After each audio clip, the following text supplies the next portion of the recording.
Varatsika niraka ny SADC manampaizana manokana momba ny lalàna hijery ny fomba fampiarana ny tondrozotra sy ny fampitsorakeloka izy ireo.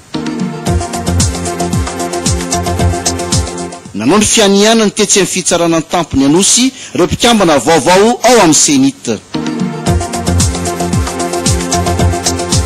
Atao eny amin'ny CCI Ivato ny fiorana ny tampony hiadina amin'ny herisetra hapetraka ny fahareovantena ny vehivavy. Isan'ny loharantsika ato anatin'ny vaovao an-tsara ny televiziona malagasy ireo rehetra ireo. Ankafaliana indray tompoka asy mivavy ny sidina tokatrantsika amin'izao takariva izao be rapatsika vetrany ary magnasa atsika rehetra hanaraka hatramin'ny farany ny vaovao an-tsary eto amin'ny televiziona malagasy hoe ny milapampanjakana iavoloha isika tonga nanatitra tamin'ny fomba ofisialy ny taratasy manendy azy ho masovoan'ny Afrika Atsimo eto Madagasikara ny masovo vaovaon'izany firenena izany androany maraina akoatra ny fanatanterahana ny tondrozotra dia noresahany tamin'ny folo andro rajoelona ihany koa ny fiara-miasan'ny tany rotota akoatr'izay moa dia niona tamin'ny filohan'ny tetezamita ihany koa moa ireo iraka ny SADC sy tonga eto amintsika amin'izao fotoana izao ahitana manampahaizana iraisan'ny pirenena momba ny lalàna moa ireo délégationn'ny SADC ireo waratsika miaraka amin'ny miorarnena sy andro ratsonary vahony antsipolian'izay ndawary.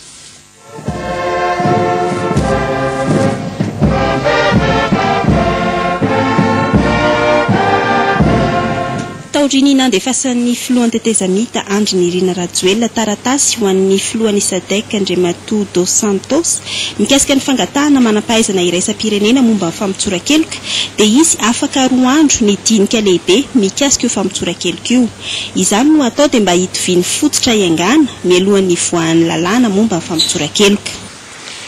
In the next 2 days we will have a very important visit from South Africa and from SADC. The Deputy Minister of South Africa. Amizao 2 andro avy zao dia izy délégation avy amin'ny Afrika Atsimo sy ny SADC ho tonga eto Madagasikara izay tarihana Andriamato Franceman ministra lefitry ny raharaham-bahiny ary ny avy amin'ny ireo mpahay lalàna izay dinika manokana momba ny amnistia eto Madagasikara izay iririna tokoa zany mba ho tonga amina vokatra izay with that issue. Fa anisan'ny resahan'ny Filoha Rajoelina sy Andriamato Gert Johannes Robler ihany koa ny fanatanterahana ny tondrozotra sy ny fiara-miasa ny tany rotota. Ny manambara aminareo fa hiasa mafy tokoa amin'ny fijaronako eto an-toerana tsy amin'ny fanatanterahana ny tondrozotra ihany fa indrindra eo amin'ny fiara-miasa ny tany rotota amin'ny lafiny toe-karena sosialy kulturaly. Fataorian'ny fiaonan'iny dia tonga ny fampitafa tamin'ny filohan'ny tetezamita ihany koa ireo iraky ny SADC sy ny komity mpandinika momba ny lalàna izay notarihany Andriamato Enver Daniels mpanolontsaina iraisam-pirenena momba ny lalàna.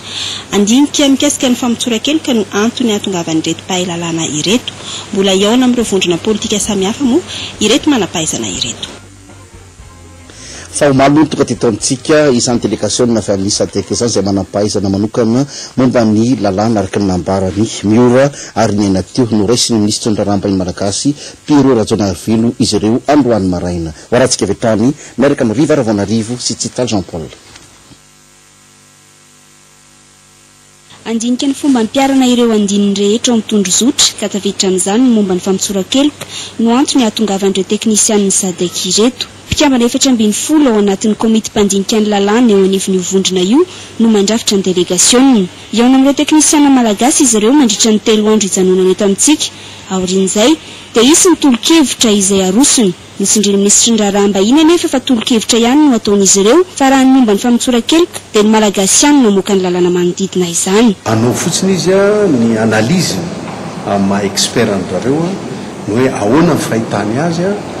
inona ny tokony interprétation possible ny paragraphe zao anatin'ny federaly fa ny hoe ahoana ny fomba ampiarana azy ary iza no voakasika n'izany loi d'amnistie zany iza ny tokony hoe bénéficier an'ilay izy ary iza ny tokony tsy hanao kanefa miazo moa karazana hevitra teknika ihany no meny fa ny malagasy ihany no tena moka ny tena hoe lalàna définitif ampiasana zay. Ny talata izao no diadina eto amintsika Andriamatoa Marius Fransman raha ny alakamisy kosa no andao Madagasikara ireo teknisianina avy amin'ny komity mpandinika ny lalàna ireto. Izay ny amin'ny fa nanao ny fianianany kosa nitoraka-andro teo tetsy amin'ny lapan'ny fitsarana tampony tety Anosy ireo mpikambana ao amin'ny senita lanona mpitsarana manetriketrika moa izy ity ary natria ny filoha Andry Nirina Rajoelina ho arahantsika vetrany miaraka amin'ny Njakasera Randrenarso Alain Randrenarseno ary Zafimaly Rodriguez. Fotoam-pitsarana manetriketrika notarian'ny filohan'ny fampanoavana eo anivon'ny fitsarana tampony nandraisana ny fianianan'izy raika amby roapolo menata mpikambana eo anivon'ny senita izay voatendry tamin'ny alalan'ny didim-panjakana laharana fa 24 tsipika 3 rehefa vita ny fitansana mombamomba azy ireo dia niroso tamin'ny fianianan'ny tsiraray araka ny voalazan'ny lalàna. Dimy amreto mpikambana ireto no avy amin'ny fiarahamonim-pirenena, ray avy amin'ny administrateur civil, ray avy amin'ny mpisolo vava, ray solotena mpitsara, roa avy amin'ny fitantanan-draram-panjakana, 10 avy amin'ny vondrona politika nanao soniny sorodalana, ary ray solotena avy amin'ny mpanao gazety Fanondrakotondrazaka mitondra ny asika ny mety ho fomba fiasa eo anivony izany senita izany. Le toesaina hoe apetraka angamba aloha voalohany indrindra hoe araka le fianianana teo tsirairay zany misy zavatra tandremana ao anatiny ao, misy zavatra katsina ka ohatra hoe rehetrarehetra samy manaja reny hoe fenitra tokony arahana anatin'ny fanatanterahana ny asa ireo fa tsy tokony hisy ny olana. Ahitana ministra teo aloha ny senita dia Andriamatoa Masomana Manatsoa avy amin'ny Monima sy Andriamatoa Jean avy amin'ny TGV. 9 ny mpikambana vaovao, 5 kosa no efa mpikambana teo amin'ny seni teo aloha isan'izany Ramatoa Rafoli Siso Hanitry ny ala avy amin'ny fiarahamonim-pirenena. Voalohany no nianina satria fa nisy an'ilay seni voalohany nefany amin'ny fandaminana ny firenena zany dia milaina ny fanovana sy fanatsarana indray mandeha ny seni dia natondra ilay zany tapaverina indray mandeha indray tetezamihita. Nararotona ny fahitana ny filohan'ny tetezamihita Andriamatoa Andry Nirina Rajoelina izay nanotrona ity lanonana ity namaliny ny fanontaniany ny mpanao gazety mikasika ny resaka fifidianana ny fampitsorakeloka ary ny fitokonana ejero. Io le seni takina hoe seni vaovao no apetraka dia efa tafajoro izy io androany ary notsika efa tsy ho ela dia ho avetsiny ireo expert avy any amin'ny Nations Unies izay nao tombana amin'ny filatsika amin'ny isy fikarakarana ny fifidianana. Zany zany dia midika fa efa mandeha araka ny tokony ho izy ny fikarakarana sy ny fametrahana n'io androm-panjakana iray io sy ny efisotsika mazava makany amin'ny fifidianana. Efa nitakina ny hoe tetezamihita vaovao ny tokony ho apetraka, efa tafapetraka zany. Efa nitakina ny hoe apetrao zany seni vaovao zany, efa tafapetraka mpikambana ao anatin'izany androany fa ny filohany zany sisa no jerevantsika ho apetraka ao anatin'ny fotoana fohy dia fohy. Midiky zany fa filambanina sy filana voatsiary ny fidedavana zavatra hafa mihoatra n'izao lalana efa napetratsika sy zavatra alehantsika ankehitriny izao. Mikasika ny io amnistie io moa dia misy ireo azo lazaina hoe norme internationale izay tsy azo ivalozana fa mitovy raha vao miresaka amnistie zany fa noho ny fifandrotana be loatra hito amintsika noho ny hevitra tsy mitovy dia tsy maintsy nampiantso sika an'ireo expert nalefa ny SADC sy nalefa ny Nations Unies ihany koa mikasika an'izay amnistie zay. Fantatsika fa hoe voalaza ary mitombona ao anatin'ny tondrotra fa tsy afaka miroso makany amin'ny fifidianana antsika raha tsy vita ny amnistie. Inoko maromarina zany fa efa mizotra araka ny tokony ho izy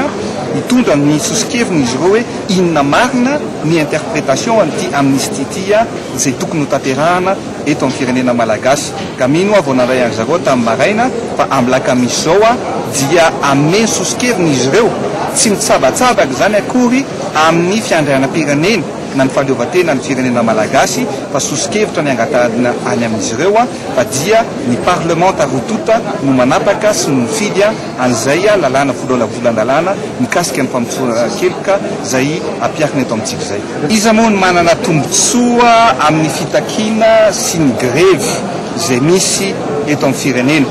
Mazava ho azy fa ireo izay tsy mikatsaka afa-tsy ny katsoniny raha-pirenena. Zany hoe ny fitondram-panjakana zay tsara sitrapo, ny membre ny gouvernement zay tsara sitrapo dia miezaka hatrany mamany ny olana zay fitakina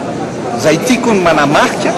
fa tsy vova sy tsy mitakina tao anatin'ny période normale na fitantanana mandeha araka ny tokony ho izy tsika zao anatin'ny krizy betsaka ny manararoatra betsaka ny mitaky dia zavatra tsy eo ampelantanana akory dia tsy afaka ho atolotra dia zavatra afaka vahana kosa dia zavatra afaka hoe hovahana dia nandray andraikitra mpitondram-panjakana nandray sy namaha an'izany famahana ny olana zany mikasika ny any amin'ny université dia mazava na me toromarika entitra ny tenako tamin'ny prime ministre sy membre ny gouvernementa amahana sy zavatra afaka vahana minoa fa mizotra araka ny tokony ho izy izany famahana ny olana misy eto amin'ny firenena zany ankehitriny everiko fa ny zavatra fitakina atao ankehitriny dia eo moa misy ny fitenenana hoe valala-tsatanana tsy atolo-jaza dia zavatra afaka atao sy afaka tanterahana dia tanterahana fitondrana tetezamity fa ny zavatra raha manana ariary folo zay dia aza takina zavatra roapolo fa zay anananay dia omenay ahafahana mamahany olana eto amin'ny firenena nandray ny asany avy hatrany ireto mpikambana eo anivo ny senita ireto taoriana izao fianianana izao fanindry zareo aosika kosa dia hafa mihitsiny azy ny fomba fijeriny zay netiny tamin'ny gazety tamin'ity androany ity hitondrany fanakianana aloha reo avy amin'ny fiarahamonimpirenena zay mikambana amin'ny senita amin'izao fotoana izao tafa tamin'ny gazety tetsitsiadana izy reo tamin'ity androany ity ambinitso le maservelo azaony manana tsy mahasolo tena ny fiarahamonimpirenena ny solon-tenany ao amin'ny senita sy ara-dalàna ny fomba nanaindriana azy ireo ka tokony averina indray mandeha ny fifidianana io ny fanambarana nataony aosika androany alatsinainy dia tokony averina ny fifidianana ny solon-tenany fiarahamonimpirenena ao anatin'ireo le rafitra telo reo zany hoe ao amin'ny observation des élections ny droit de l'homme ary ny éducation citoyenne rehefa dinina dia kandidany fitiavanana zay eto ananamangana io nefa resaka national izy ty ary dia mbola manitsy manamafy ny aosika hoe ny fifidianana amin'ny fady distrika dia tokony ho ara-dalàna sy tokony anara-penitra amin'ny alalan'ny fafana rehetra mipitsaka manaraka misy masotsivana sy fepetra isan-karazany eo amin'ny fifidianana fa tsy baranahany sy amonjena fotsiny valiny tsy ny amin'ny solon-tenan'ny fiarahamonimpirenena ihany no nasinitsindrom-peo fa teo koa ny amin'ny fandrafetana ny senita iray manontolo izay tsy mamaly ny fivoahana amin'ny krizy maharitra hevitra ry zareo amin'ny aosika moa zany fa dia fa vita moa ny fianianandreo mpikambana tao amin'ny senita tamin'ity androany ity fa iverenantsika aloha fiara-miasa amin'ny anyvelany nitsipika tamin'ny fomba fifanajana ny premier ministre lehibe ny gouvernementa niraka manoka ny premier ministre australiana tamin'ity androany ity voaresaka ny amindreo lara-pahamean'ny fiara-miasa Jean-Aimé Rambelson Irinirina Rasolarjona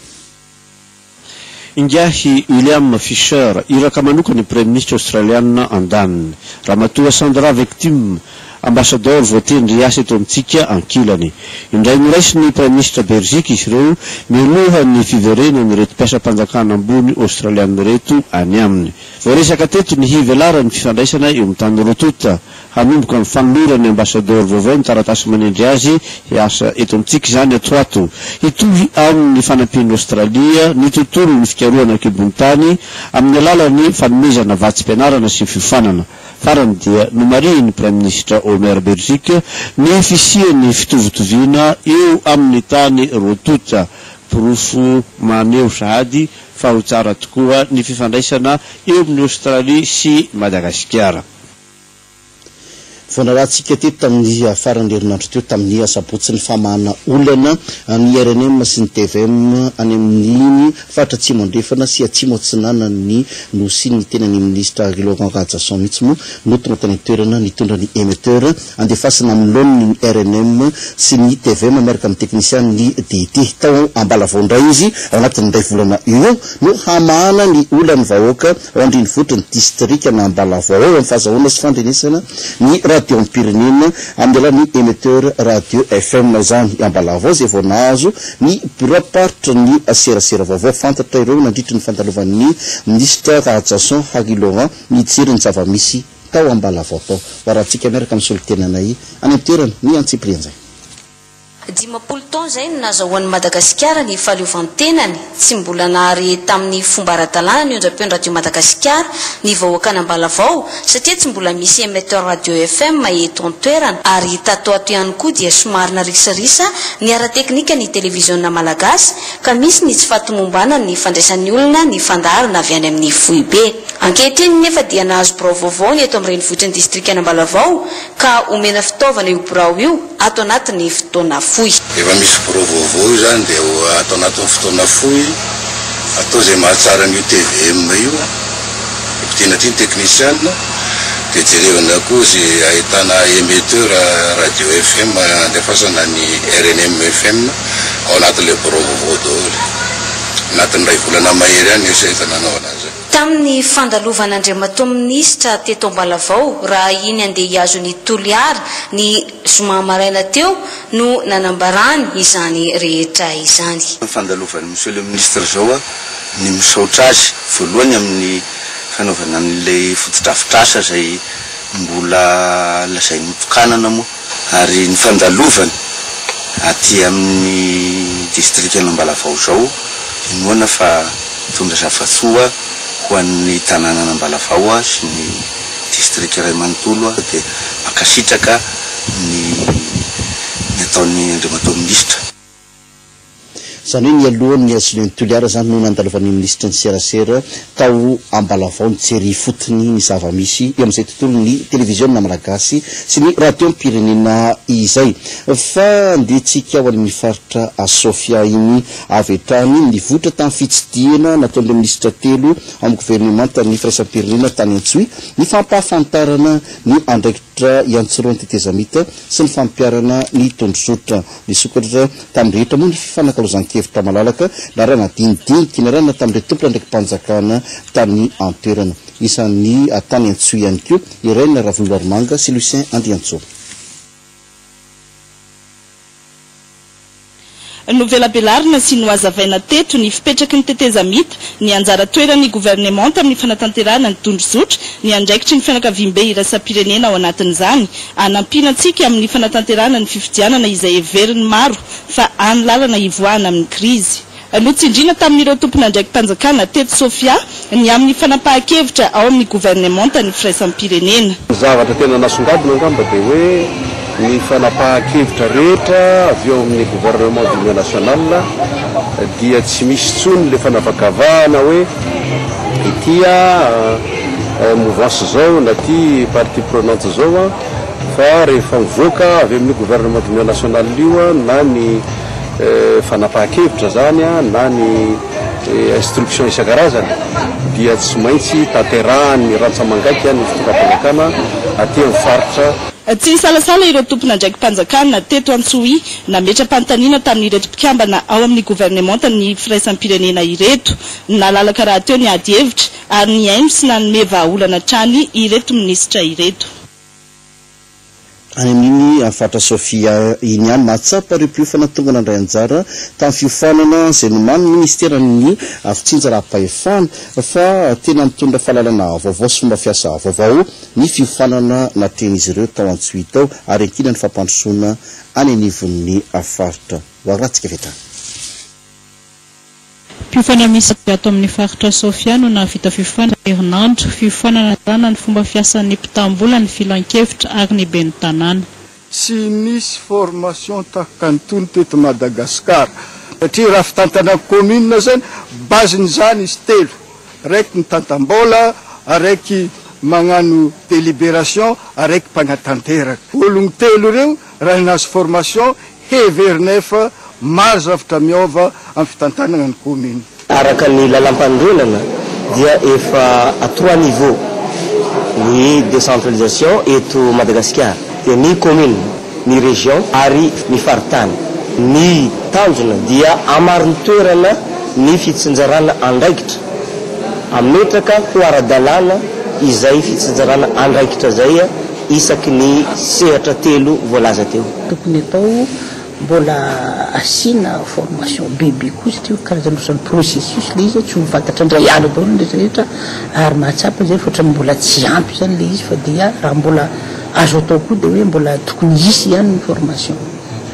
Miangay fotony ny fampandrosoana izay misandraka amin'ny lafim-piainan'ny vahoaka amin'ny ankapobeny miara-miasa akaiky amin'ny vahoaka rahateo ireto tompon'andraikitra vita fifanana ireto ka hitondra fanovana eto anivon'ny firenena. Lafim-baovao afa-tanteraka kosa manomboka eto 570 andro no iadina amin'ny herisetra apetraka ny fahaleovantenan'ny vehivavy ary avotra moa niezaka vita amin'irena nosy amin'ny ady amin'ny herisetra santionan'ireo tanjona amin'ny fiaonana atampony atoetsy amin'ny CCI ivato moa izany rehetra izany fotoana ihany koa hametrana ny vovonany miralenta sy ady amin'ny herisetra. Janine Rivo Malala sy Rodriguez Zafmary. Manahoana ny vokatry ny ady amin'ny herisetra sy fametrahana ny miralenta eto Madagasikara, io no valiana mandritra ity fiaonam-be-pirenena ity. Inona daholo zany ny asa rehetra nataon'ireo association na olon-tsotra na institution izay miady amin'ny herisetra. Tena tantsika zany dia mba ahafahantsika zany aloha hoe mba hoenindreo manakaja rehetra sy tompon'andraikitra eto amin'ny firenentsika zany fa misy tokoa ny herisetra mba ahafahan'izy ireo zany mandray antanana an'izany herisetra izany. Navoatra teto fa anisan'ny mahatonga ny herisetra ny fitafiana tsy maotona ny horonan-tsary sasany mandeha amin'ny fahitalavitra sy ny fanararotan'ny mpanambola ny vehivavy. Misy fiantraikany eo amin'ny fiainan'ny vehivavy ny herisetra hoy ny minisitry ny fahasalamam-bahoaka. Raha miresaka hoe mivalenta dia ao ny lahy ao ny vavy izay manatanteraka ny asa andavanandro mba hisiny ny fampandrosoana aingana. Ity ny andro androany ity dia natokana ho an'ny fandinihana ny herisetra izay atao amin'ny vehivavy ary izany herisetra zany dia misy fiantraikany ara-pahasalamana raha eo amin'ny fitaovam-pananahana no mijerena ka noho izany mandray anjara tokoa ny ministera fahasalamana ary misy ihany koa ny plan d'action mikasika ny santé de la reproduction raha ny ao amin'ny ministera fahasalamana. Isan'andro ny ady amin'ny herisetra miaraka amin'izay ny fampiarana ny miralenta sy fanomezana andraikitra ny vehivavy raha tiana handroso ny firenena. Izay ny amin'ny fa resaka kosa mikasika ny azo sarobidy sy ny asa tanantsika mitondra ny fanazavana mikasika ny didim-panjakana larana 2700 tsipika 24 mikasika ny asa tanana amin'ny azo sarobidy ny sekretera jeneraly ministeran'ny tontolo iainana aorin'ny fiaonana amin'ireo tompon'andraikitra voakasika amin'ny vantana amin'io sy etude ivoaka ny didim-panjakana iraisan'ny ministera hamaritra ny fomba fivarotra sy fanondranana ny vokatry ny ala. Janine Rivo Malala ihany eo amin'ny sary nalainy Rodriguez Zafmary.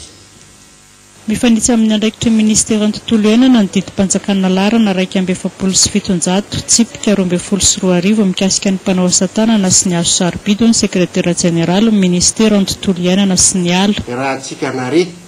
ary ny indrindra ny vokatry ny famoahana ilay arrêté ministériel 741/2012. Iny dia zavatra mifanitsy amin'ny andraikitry ny ministeran'ny tontolo iainana sy ny ala. Misy zany fivoriana ny raha ny ministre ny finance sy ny budget, ny commerce, ny tontolo iainana sy ny ala ary ny promotion ny artisanat. Ava amin'izay remarka mipodra teo zay zany na ny fean'ilay fanazavana lay arrêté ministériel no natonga ny resaka natao zany hoe alao manao isika arrêté interministériel fixant les modalités de commercialisation et d'exportation des produits principaux des forêts. Nambarany fa andraikitra ministera ity manokana ihany koa ny mamoaka ny andinin-dalàna mikasika ny fikilasiana ny vokatra anala eto amintsika. Resaka fanalamanga kosa fitokonana atao amin'ny fanalamanga fitokonana ny mpiasan'ny ala eny Nanisana isan'ny mitondrano ny sekretera jeneraly ministera tontolo iainana fanazavana tamin'ny mpanao gazety ireo tetsy Antsavola tamin'ity androany ity. Janine Rivo Malala. ny alovan'ny fanadiadina anatiny sy fandraisana fitaraina nataon'ny olona misy mpivalopejy ny fanendrena ny administrateur général vaovaon'ny Fanalamanga tamin'ny mpilaminana no nanalana ireo olona nitokona sy nandoro-pneu teo amin'ny fidirana amin'ny orinasa Fanalamanga hoy ny secrétaire général amin'ny ministère ny tontolo iainana sy ny ala. Miainga zany ava amin'ireo vokatry ny io le plainte io satria mazava be da be zavatra voalaza ao anatin'iny doléance sy plainte iny sy le audit interne zay efa ho telo volana teorina zany le 20 février vonaka ny fanapahan-kevitra momba ny fanoloana ny administrateur général ny Fanalamanga ny nanendrena lay administrateur général teo aloha de arrêté ministériel. Io arrêté ministériel io nefa dia oka tsy hodinitsika fa nanafona nentina nanafona décret de nomination na directeur général teo aloha nanasoloana zany ny administrateur général teo aloha satria arrêté ministériel ihany koa no nanendrena io administrateur général teo aloha io. Fanoresahany teto ihany koa ny vaovaony elo mikasika ny fitokonany mpiasan'ny ala. Ny zavatra nitranga indray zany dia lazaina fa voakany amin'ny internet fa misy 200 sa 900 ny isan'ny ECD zay ho intégré ary tsisy ao anatin'ilay ancien ECD reo intégré-reo fa olona vaovao mazava be ny valiny nataony directeur administratif et financier mazava be ny azy ny terme nataony de hoe ty mbola nisy liste navoaka satria commission io. Natao izao fanazavana izao ny secrétaire général ministère ny tontolo iainana sy ny ala mba hamaripototra ny vaovao. Resaka rano kosa no rahantsika manaraka ito natao tamin'ny farany herinandro teo tamin'ny fokotany Orange Ramporiportany Jamanjary any Nosbe ny fitokanana ireo vovon-drano azony ao Nosbe vokatry ny fiara-miasa tamin'ny tetikasa PAER ao niva ministère ny rano namatrika izany tany toerana moa ny ministre ny rano Julien Rebouza miaraka amin'ireo tompona ndraiky mpanjakana tany toerana mazava ho azy rahantsika miaraka amin'ny solotenanay any Nosbe. Lavadrano manara-penitra azahoana rano fisotro madio misy sivy io no zava-bita nitokana ny sabotsy fahafolo ny volana marsy ho an'ny vahoaka ny Nosbe. Foto-drafitrasa izay nivatsy mitetika asa PAER arabola ka tafiditra indrindra ao anatin'ny programa ny ministère ny rano ka no afisy ministre ny rano nandritra ny lanam-pitokanana Andriamatoa Rebouza Julien fa lara-pahame ny fitondram-panjakana malagasy ny famatsia-bahoaka ny rano fisotro madio ka tazona okinindry ny akarany tahambahoaka hazo rano fisotro madio 500 isanjato amin'ny taona 510 no afisiny hatrany fa ilaina ny fikojakojana ary tokony hatsangana raha teo ny komity mpitatandrano ho an'ny mpamolotsaina avy tezamita Joseph Yolan ankoatra ny fisaorana ny ezaka ny ministère ny rano dia naroty ny fotoagna nanaovana antsoavo amin'ny fotoana maifa amin'ny famahana olan'ny orinasa Sirama Jamanjary izay namelona fianakaviana maro teo aloha. Ny mpandrindra nasionaly ny tetikasa PAER Andriamatoa Razafindrakoto Lentement Garçon indray dia nanazava amin'ny antsipieny ny tetikasa PAER sy ny vokatra ny asa vitany teto andrenivohitra ilangilangy raha tsy ilaza afa-tsy sy ny nazahoan'ny fianakaviana 154 toeram-pidiovana ary bloc sanitaire 20 heritreretina ho azon'ny commune Ambonivohitra Nosbe Elville. Izay mikasika ny vovon-drano tao Nosbe tao marino fa ny PAER dia ny BAD no miara-mimby nantoka amin'izany raha ny famatsim-bola no resana ary dia maro be tokoa ny rano azo avy amin'izay fiara-miasa ny PAER izay sy tetikasa ao anivon'ny ministère ny rano fa any varatra iny ihany ao Vohemara kosa misy tanàna iray atao hoe Ampanefeny tamin'ny herinandro iny dia tany avaratra tany ny premier ministre lepeny gouvernemanta isan'ny nahazombo avao tamin'izay diany izay tamin'ny Zoma lasa teo ny tao Ampanefena Vohemara tao. Aloha rahantsika miaraka amin'ny Manjary solotenanay any Vohemara ny antseprianjay. Ity no lycée faharoa ato anatin'ny district ny Vohemara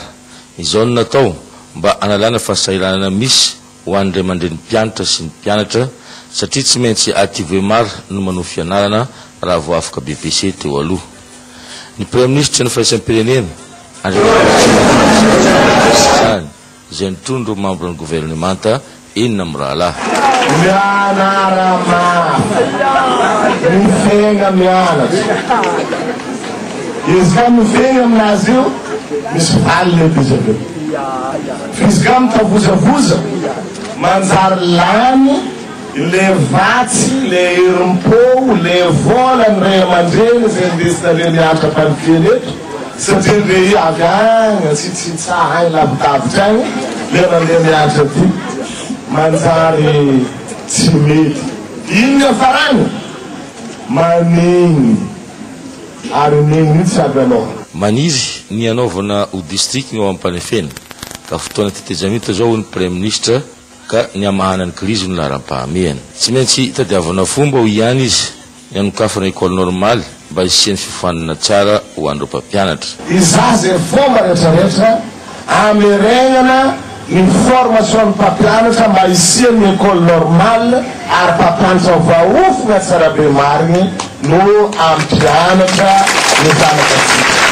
Nanolotra vola 1 million d'ariary ho an'ny filamin'ny lycée ny premier ministre sy 1 million d'ariary ho an'ny vehivavy valomarsa miampy masomboly valo roa taona ary masomboly hafa misy 10,000 fehiny. Marina fa mizara amin'ny kilasy efatra ireo mpianatra 420 misy eo amin'ny lycée Ampanifera amin'izao fotoana izao.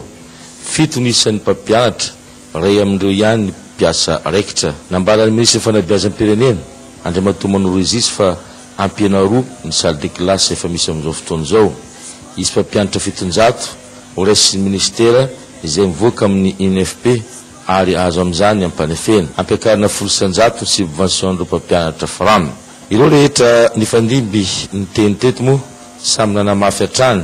ny tsy fampian'ny mpampianatra sy ny fahasimbany sekoly maro ka ilana fanarenana aingana. Nanolotra radio, ordinateur, cahier ho an'ny lycée ministre fanabeazam-pirenena raha seho sy koveta ho an'ny commune ambanivohitra Ampanefena. Ady amin'ny valala kosa ny vaovao antsarintsika manaraka anisan'ny fositra manimba ny voly sy mampiena ny respontansa amin'ny famokarana ara-pambolena ny valala tsy miravoravo tanina manao nefa ny ministera ny fambolena fa mitatsa itetika rehetra hanafoanana ny valala ho arantsika vetrany miaraka amin'ny Nathan Mayavy. Faritra atsimo andrefana Simena be ny tena iasanty helikoptera ity ka distrika enina dia Toliara voalohany, Morombe, Manja, Ankazoabo, Sakara ary Beroro velara-tany mirefy 5,000 sy 1 hektara no iasan'ny helikoptera ka sampandrarany firenena mikambana misahana ny fambolena sy ny sakafo na ny FAO no miantoka ny rano rehetra amin'ity fitaovam-pamonoana valala avo lenta ity ka mahalany 900 litatra ny indray misidina ny adiriny ity fitaovana ity. Dia afaka zany mety mamono valala manodidina ny 420 ka hatrany amin'ny 240 hektara isan'andro anoany any tratrany. Na dia hoazy ny fitaovana avolety toitony dia ilana hatrany ny ranom-panafody eto mampiasa izany ka ranom-panafody biopesticide afaka aminona valala maharakotra velaran-tany 2,4 hektara no efa vonona eo amin'ny CNA. Raha-panjakana moa zany dia efa manao zay tratry ny heriny amin'izao fotoana izao fidianana ny fanafody entina miady amin'ny valala izany teknisiana maro isan-karazany sy ny fitaovana rehetra dia indrindra ihany koa ireo mpiara-miombona antoka ihany koa dia tsy miravoravo tanana. Ny faranetina Ablasa teo no nanolorana tamin'ny fomba ofisialy Tetsivato izao fitaovana goavana izao ary efa bolana no fitaom-piasan'ny helikoptera aminona valala ity ka inona fa iena na tsy hisy mihitsy ny firongatra ny valala amin'ity taom-piasana 2,4 ity. Fa efa rahantsika nambara teto tamin'ny vaovao alina ny fahalasana ny Razafindramanga Pertinina iray amin'ireo mpilalao Iragasy manana ny toerany eto amintsika banga iray indray zany ny tontolon'ny zavakanto malagasy noho namoizana Razafindramanga Pertinina. Androany no miala tetsy amin'ny trano fonenana tetsy Anosibeno nofo mangatsikany ary nentina any amin'ny tanindrazany Ambohimanjaka anaovana ny fandevenana amin'ny amin'ny alarobia ho avy izao manaraka akaiky an'izay ry Varavamarivo sy Sylvain Ndretaina.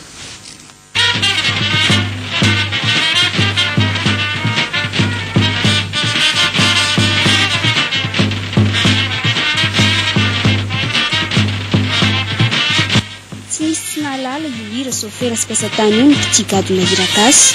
hira izay nampalaza ny tarika Razafindramanga Bertine Ambohimanjaka. Ankehitriny dia banga iray ny tontolon'ny hira gasy nodimandry ny sambotsy lasa teo amin'ny faharoa-ambin'ny taonany Razafindramanga Bertine. Manomboka ny volana Oktobra no narary izy vokatry ny fahatsitsinany lalandra. Teo amin'ny faha-enambin'ny taonany no nanomboka niditra teo amin'ny sehatry ny hira gasy Razafindramanga Bertine tao anatin'ny tarika Randriamanga Raibe nisy tamin'izany. Ny taona 1970 izy no namorona ny tarika Razafindramanga Bertine Ambohimanjaka. Isan'ny nampiavaka ity tarika ity ny kapokaponga ny vehivavy tsotra ary tia mandalina ny kolotsaina malagasy tompoko vavy. Razafindramanga Bertine zany dia olona tsotra ary azo lazaina hoe tsotra izany amin'ny ara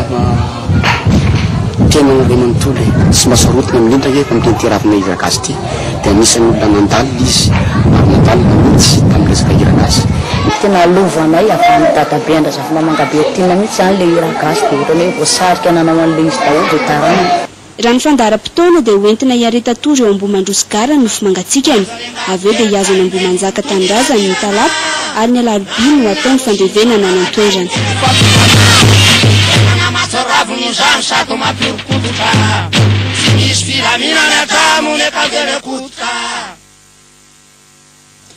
Ilay koa tena mamarina ny vaovao an-tsary amin'izao alina izao misaotra antsika rehetra tany tokantrano tany niaka taminay